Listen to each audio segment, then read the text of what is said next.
Hi, I got distracted in the first take of this video, but I haven't done story time with Princess Amma in a while, and now I have time, I have the motivation, so I will be reading you guys both parts 9 and 10, since part 9 is only like a paragraph. So here we go. As Amma laid her head on the floor of no cushion and closed her eyes, she saw a face. A woman's face similar to her own, but with red eyes. A mild smile and 1,000 things to say with just her eyes.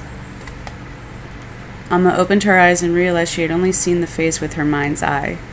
She closed her eyes and then fell asleep again.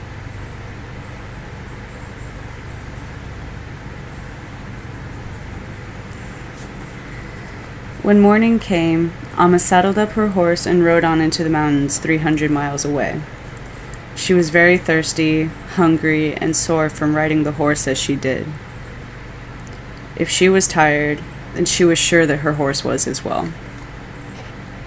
That being in mind, there would be no food around until they reached the mountains. They started off walking, then Amma heard men and horse hooves behind her, and she kicked her horse with no question, and they darted off into the mountains. Towards the mountains. Sorry. I edit things all stupid.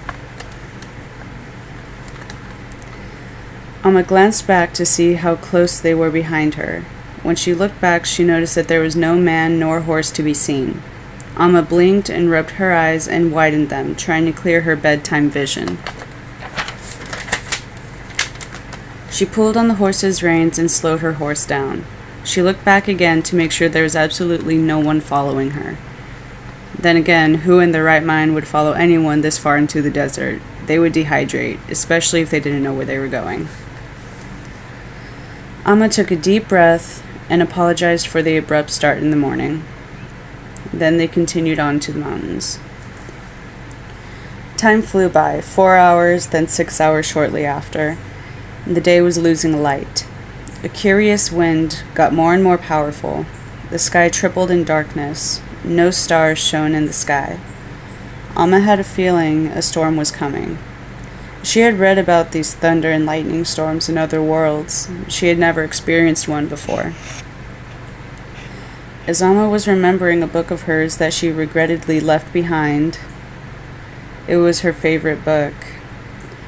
Then a loud crack made a voice in the sky. It scared both her and her horse near to death. Her horse was already dehydrated and hungry. Its mind was moments away from being mechanical. Amma looked up and around her, and she had never heard thunder before, and she began to hyperventilate. The way the land looked as if it did in her nightmare, the one where the king eats her up and hurts her terribly.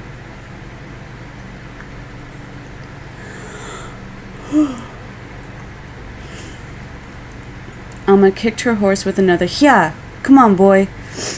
As the horse neighed, lightning came down and struck her horse down. Within that very moment, her horse died. No marks, no blood, no pain.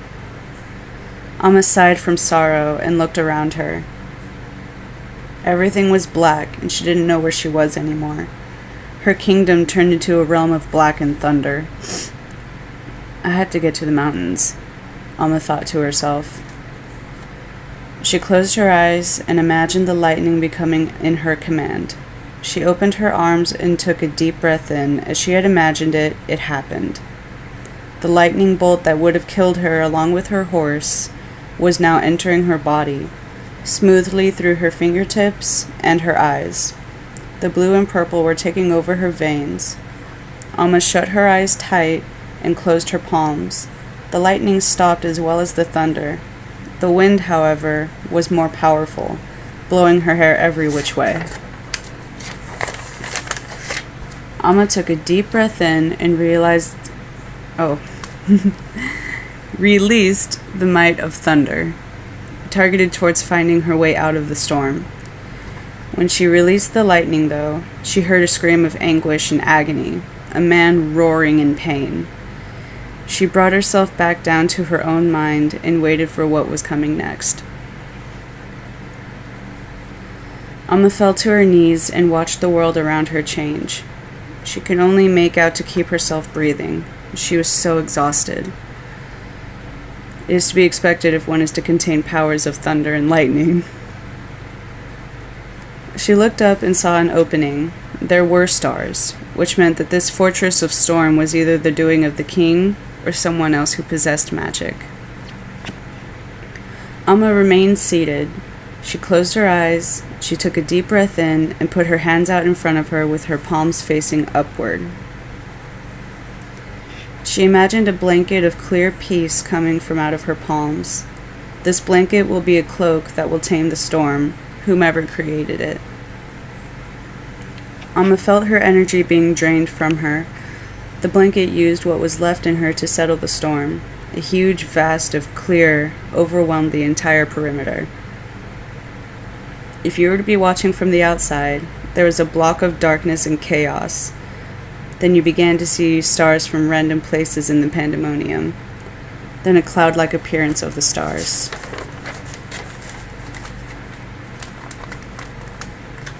Alma used what was left of her to use the blanket to tame the storm.